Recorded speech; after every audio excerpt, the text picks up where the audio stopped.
they were so busy, you got disciplined, efficiently taken care of, but not necessarily much hugs. So the Saturn is going to restrict, it's going to challenge or restrict all of the moon things. So the first thing is nutrition. Your mother may not have been that healthy when you were born, or may not have been eating good foods, may have been smoking and drinking during the pregnancy. Like you're coming in with, it's kind of your karma, whatever you got. You're here, you're going to have to deal with it. And you can kick or cry, but here you are.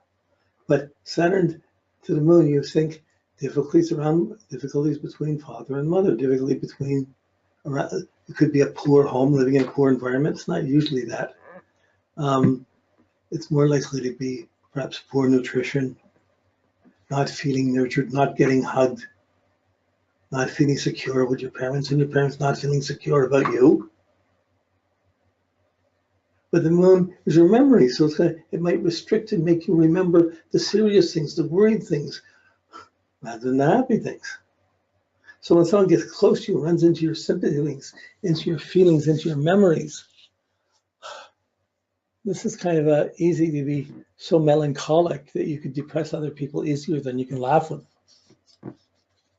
So the challenges between needing and not getting, you get hungry, you get malnourished, you get not supported by parents or even put down by parents too much. Sometimes a parent can be over-disciplined and it affects your feelings so you don't feel like doing anything. Sometimes that discipline is incredibly useful. So someone with the moon Saturn is going to have to learn, they're going to feel, I'm not getting that attention. They're not going to show their feelings very much. They're going to be defensive or shy or reserved about their feelings. Defensive of letting people close because the people who are out closest to them aren't really being close to them. Or they're being, grow up or whatever. I had two of my grandsons, they're 2 years apart, but the second one was really like baby. He grew up, he was really big. So by the time he's 2, his older brother's 4.5. The older brother's doing all sorts of things, and the younger brother's trying to keep up.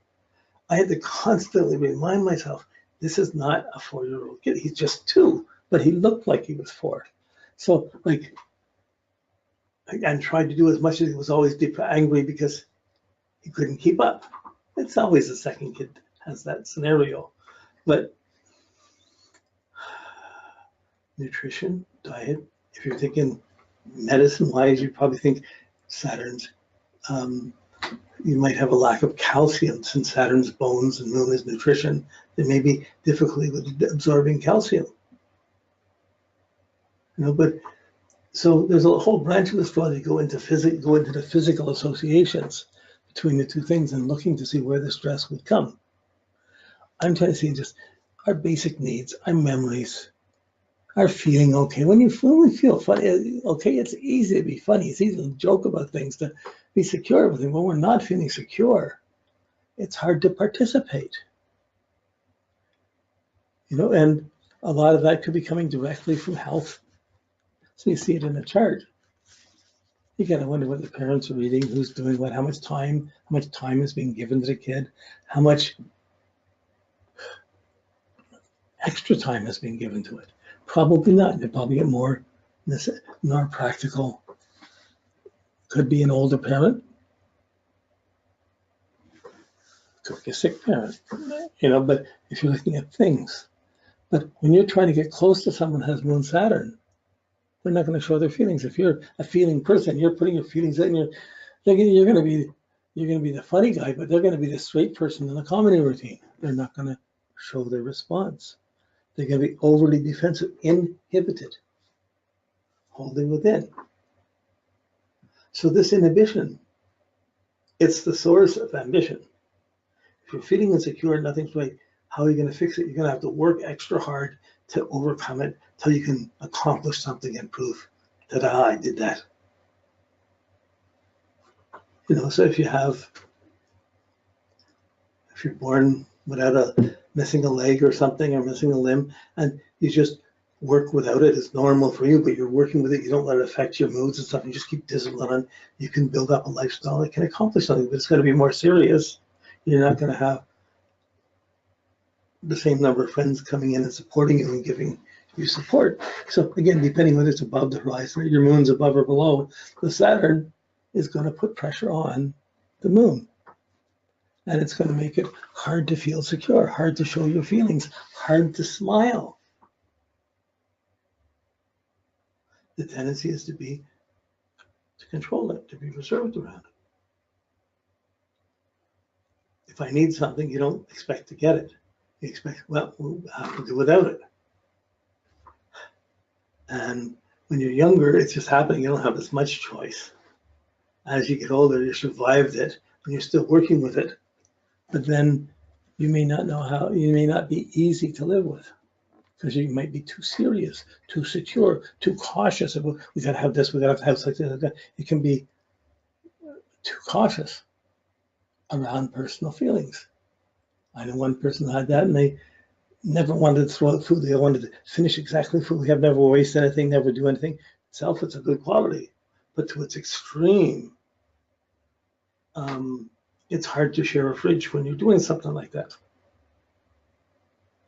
So it's the moon, the feelings, the sensibilities, the memories, and how alert you are in the moment. Well, it's the alertness is Mercury, but the memories that we have, we drag with us. There's a tendency to feel, I've come out of a difficult situation. I've come out of things where I haven't had the extra nourishment, so I don't have the extra nourishment to give you.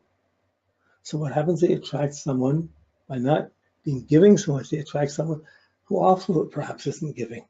And they attract a sparse or a difficult home situation. So when you have this by itself, it's normal to you. You just grew up with that. It's what you dealt with. It's good for if you get into working and getting into discipline and being responsible. And if you didn't get to school yet, at some point you go back to school, you're fixing things. And as you learn to take responsibility for yourself, rather than blaming your needs on other people not doing what they have to do, which may have been true, but you still have to stop remembering it like that and start living in the moment. Maybe a disciplined lifestyle, eating on time is not because normally one person, depending on the sign, depending on the temperament, may never want to be late. They always got to be on time, and they're always strong about it. Someone else, maybe I'll be always late. Almost the opposite, but still a Saturn moon problem. Usually the one always late is off doing something else or drink. It can show either way in behavior. But when someone has that it's, in a way, it's good for discipline, but it requires a maturity to get over the negative brooding attitude. Not even brooding, it's just distant not feeling. Why should I trust the feelings? Why I don't feel secure? Why should I make someone else feel secure? It closes it off. It restricts the moon, the memories, the feelings. Or the memories may be obsessed with difficult things that happen. So if ever you're going to live with someone, you're walking into their moods, their memories, their habits. So these persons are going to have sparse or serious habits. And they're not going to feel they should let them down if they're living with someone who doesn't have good habits. They'll be the one that picks up the jacket off the floor, the coat off the floor, the things people dump on the floor. Someone's got to do it. Either they'll be working with the Saturn and making the extra effort to make it happen, in which case to get the results of it, or they're feeling depressed from it and they're feeling, why bother? So what's the solution to boredom? To inertia, make the effort to change. You may want to get out, your parents just want to keep you at home, and you're having I got to get a job, I got to get out of it. Like, there's an effort around the home security side of things. Again, you start pulling up 2 or 3 charts or examples, you start to see it more. Any one of these aspects, we could talk for hours on how it's manifesting. Okay. From here, when you get Saturn to the Mercury, Saturn's going to restrict. Saturn's a serious, cautious, defensiveness, restraint on the quick, curious diversity, alertness of Mercury. It's going to be trying to be alert to everything. Now, a stressful aspect to Mercury, Saturn will tend to restrict how much you talk. Saturn to Mercury will probably make you listen and plan things more. But it's going to be defensive about talking. So you may hear what people are saying, things, and you know what they're saying, but you're not talking, not speaking about it.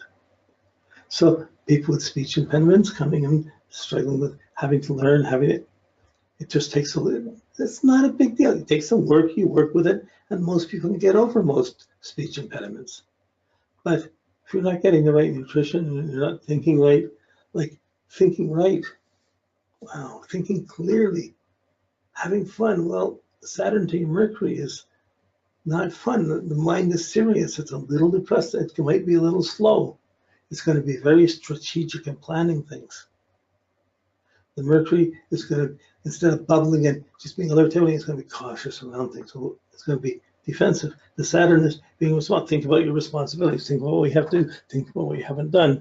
And this can be a battle between what you're thinking you should do and what your parents think you should do, or what your boss thinks you should do, what your husband or wife thinks you're supposed to do. Okay, I'm going to do. And usually it takes a bit of extra effort. For some, it's easy to get bored with home. Don't do your home. I don't want to do my homework. I don't want to do the work. I'm working too hard. This is boring. This attitude can come in, affect job, home. But when you get close to someone, you try and stop talking to them. They're not quick to talk. Not usually. But the inhibition, as you grow up, becomes an ambition to overcome it. So once you click into, I got to listen to Saturn, I got to be prepared, I got to work a little bit, I'm going to have to get rid of this bad habit. At some point, I'm going to have to stop drinking or stop smoking up or smoking or whatever, because it's affecting the way I think and communicate and express myself. But if you express yourself well and clearly, you could be an architect, you could be, see, Saturn to Mercury wouldn't make necessarily a romance or a sci-fi writer. It would make a structured writer. It would make someone doing practical things. The practical strategy of Saturn starts affecting the making sense of things of Mercury. So Mercury is trying to make sense of what's responsible and what's not. But by doing that, it's being so responsible, it may limit its own education, or it may get, someone could go and get a degree in engineering or a degree in law or something practical, and then they really just want to be a musician or artist. Whew. So if you're a musician and you have the Saturn to Mercury, you're not going to lose time. You're going to have a sense of the time. You're going to have the form. You're not going to improvise quite so much. You're going to hold the structure and fit the pieces in together. It'll be harder for you to just go spontaneously without any structure. A lot of musicians, if the drummer isn't holding the beat, they don't know how to add within it. If you play something more difficult. This is the Saturn to the Mercury. Like your boss is trying to make your schedule for you. You know, if he's doing that, he's going to plan all the things you need to do. And if there's any time left over, you may have it for a holiday or fun time. But he's not going to. Same way, your dad is not going to. Your parents are going to tend to do this. You're going to do it for yourself. If you have kids, you're going to be overly cautious and overly concerned. So it may happen to you as a kid, but even anyone getting close to you, they're going to run into the serious person. And if you're working with it and you're not making it worse for them, that'll work well. But trying to communicate with someone, some people want to talk all the time, you can't shut them up. Some people don't talk at all. But sometimes if people don't talk and work on things, they can be great writers, they can use their mind in other ways. That takes a certain discipline of work. They still need to use their time, to plan for their time. Not about what I can get away with, what I can eventually accomplish.